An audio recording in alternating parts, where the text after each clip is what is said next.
We have these pillars in the morning and the evening to help lighten the load and to help us feel better so that we can carry the load, right? I want to start my day feeling good and I Right. want to end my day feeling good. Yeah. And we can also use this time. And so, generally, let's think about this. We have the morning and evening routine. We're going to have it like an accordion, but sometimes we do need to intentionally we need to expand that accordion to fit in a few more of these batching and prepping ideas so that the rest of the week goes better. So maybe like last Sunday, I spent maybe an hour planning my workouts. Now I used ChatGPT to help me come up with a workout. I told him my weight, my height, my goals, and it gave me a workout. But I found it challenging to every time I went to go work out, pull up chat and then scroll through and try to find what day I'm on and whatever. And so I said, Chat, how can I make this easier? And they're like, well, print it out on a PDF. So I was like, okay. So I spent an hour putting all my workouts on a PDF and then printing it out. So now it's in my gym and all I have to do is open up my folder and there's my workouts, right? So sometimes we want to spend maybe an evening or a morning on the weekends where it's longer time and we spend time. And I think of it this way, instead of actually doing the activity. So maybe on a Saturday, I don't do a workout, but maybe I spend an hour prepping all my workouts. So when I go to work out, I know what to do. And then I reduce decision fatigue because I'm not like, oh, it's time to work out, but what should I do? And then I'm spending time looking up something and then I don't actually get a workout in because I was trying to decide what to do. I batch that in a chunk of time and then I'm prepped and ready to work out for the week. The same thing with meal planning, the same thing with homeschooling, the same thing with any other thing you need to do. Take a chunk of time during the week, ideally once a week, right? But as often as needed to batch and prep and make those decisions ahead of time so that it reduces overwhelm in the moment because we've already pre-decided and prepared for that, right? Okay. So, a question came in. Can you give an example of an evening routine you've done or are doing? Yes. Great question. And I think we've had some ideal evening routines for decades now. We've been really deliberate about this. I'll share mine and then you can share yours. My ideal evening routine that I would say I do most of these things most of the time. So don't expect 100%, ladies, because that gets really frustrating. You think, oh, the only way am I succeeding if I do it 100% of the time. That's not true. Like success could be 85 to 90% of the time. You do it 9 out of 10 days, great. You're winning. That's wonderful. Wonderful, wonderful. So the ideal evening routine is we'll go and Maybe we'll do it right now. maybe even 2 minutes. Okay. 80-20. Great. So we'll go up right now and we'll hang out with our kiddos and we'll cuddle and talk and catch up and see what they're doing, what they're thinking about, talk about their day, just spend some more time together. My all-time favorite thing in the world is reading to my kids before bed. So I read a little bit from a great book. Right now we're reading Farmer Boy. I went through that whole series with my older kids and now I'm going through with the younger kids. So I'm reading to the girls and then they read and then they go in and go to bed. They love it. We love it. And then I go in and I do a little bit of language study. Right now, I'm still polishing French and Portuguese. And then I read from a great classic. And usually read a couple pages. But again, I've dimmed all the lights. I'm reading from a lamp or a reading light. And that's it. Man, that's just glorious. And I do that most of the time. For me, in the evenings is when I do my Duolingo. I will often also post on Instagram because we are in Portugal. And so the best time for me to post on Instagram is during the daytime in the US. So I will do that. But then I try to be done with using my device by ideally 9 p.m., right? I like to do some reading. I try to do some reading out on the couch with my kids So the purpose there is so that they so that see they us reading. right? So then I encourage them to also read.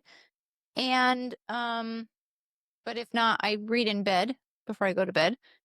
And then I also, yeah, part of our winding down includes just that undefined free time of just hanging out and talking and discussing, and occasionally that'll include watching a documentary with the kids on pets. My little girls are really into pet documentaries at the moment. And wild animals. Or That's they'll awesome. watch, or we'll play a game, or we'll just listen to some music and chat, or our son will play the guitar. So it's kind of more of a free time in a way. So it's not like super structured, but that's a part of the routine because we're like, oh, we just have this free time to, do whatever we want to do. Right. And then it goes into the other thing, and so maybe during that, I will also do my Duolingo, and then I'll do my Instagram, and then reading.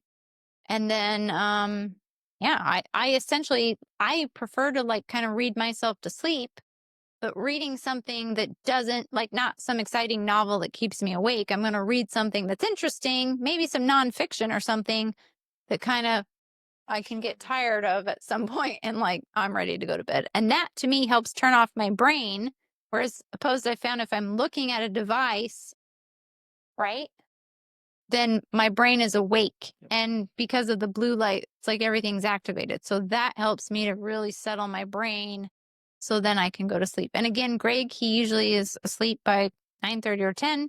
I'm usually going to sleep by 11:30. You've been journaling every night, almost every Well, night yeah, too. that's the other thing too. I Not every night, but probably 3 or 4 times a week I journal, whether just gratitude journaling or just journaling in general. Excuse me, my voice. Anyways, that's an example there. Love it. Okay. That's it. That's So it. pick one little refinement to do today.